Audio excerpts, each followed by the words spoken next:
देश के 400 railway station, railway stadium और पैसेंजर गाड़ियों का निजी हाथों में बेचे जाने के विरोध में हरियाणा के अलग अलग जिलों में विरोध प्रदर्शन किया जा रहा है। ये प्रदर्शन 13 सितंबर से 18 सितंबर तक किया जाएगा। इसी के चलते कुरुक्षेत्र में रेलवे कर्मचारियों ने धरना प्रदर्शन किया।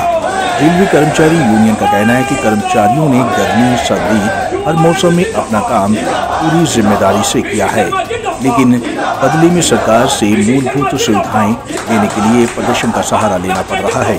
साथ ही कोरोना काल में भी रेलवे कर्मचारियों ने अपनी जान की परवाह न करते हुए सेवाएं दी हैं और एक भी दिन रेलवे नेटवर्क को रुकने नहीं दिया।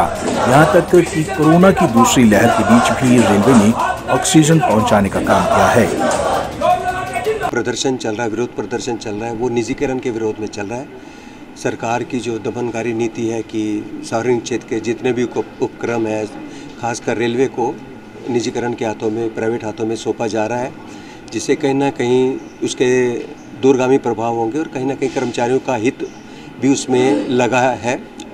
कहीं ना कहीं हमारे कर्मचारियों का अहित होगा उसमें। तो उसी के लिए कि इस दमनकारी नीति का विरोध हो और निजीकरण बंद हो, उसी के विरोध में आज हमारा यहाँ पर एक प्रदर्शन चल रहा है। इस सरकार ने इतना बेड़ा गर्क कर दिया है कि जब से प्राइवेटाइजेशन आया है, जिसको आउटसोर्सिंग का नाम दिया है, तब से लेके हमें दिन प्रतिदिन रेल घट रही है और घटती जा रही है।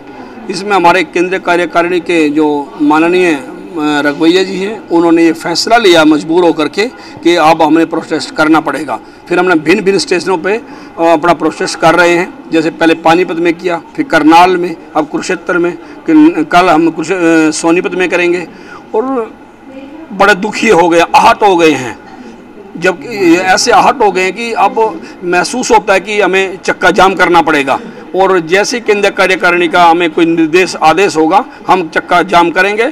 और चक्का जाम करने की यदि नौबत आई तो एक एक साथी हमारे साथ है। पूरे इंडियन रेलवे में ये सलाह हुई है कि जिस दिन हमें चक्का जाम करना पड़ेगा तो हम चक्का जाम करेंगे और किसी प्रकार की कोई भी ऐसी एक्टिविटीज नहीं करेंगे जो देश को हानि हो। भारतीय रेलवे जो रेलवे का सबसे बड़ा नेटवर्क है, वो लोग आज प्रोटेस्ट कर रहे हैं। कोविड की बात की जाए तो कोरोना काल में रेलवे नेटवर्क ने जगह जगह दवाई की सप्लाई पहुंचाई, यहाँ तक कि जो वैक्सीन पहुंचाई, और जब ऑक्सीजन की जरूरत पड़ी तो जगह जगह रेलवे ने ऑक्सीजन भी पहुंचाई।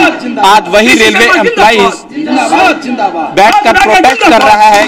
कारण है रेलवे का प्राइवेटाइजेशन किया जा रहा है, निजीकरण हाथों में सौंपा जा रहा है। इसको लेकर 13 सितंबर से 18 सितंबर तक देश भर में रेलवे बैठकर रोष प्रदर्शन कर रहे हैं और कह रहे हैं कि अगर सरकार ने उनकी मांगों को नहीं माना तो 18 सितंबर के बाद कड़ा फैसला लेंगे, जिसमें रेलवे नेटवर्क का चक्का जाम भी किया जा सकता है। अब ये देखने वाला वक्त बताएगा क्या प्रदेश या केंद्र की सरकार रेलवे एम्प्लॉइज के लोगों की मांगों को मानती है या नहीं, या इसी तरह से रेलवे एम्प्लॉइज के लोगों को उतरकर अपना रोष प्रदर्शन करना पड़ेगा। अपने सहयोगी नवोदित के साथ अशोक यादव, पंजाब केसरी, कुरुक्षेत्र।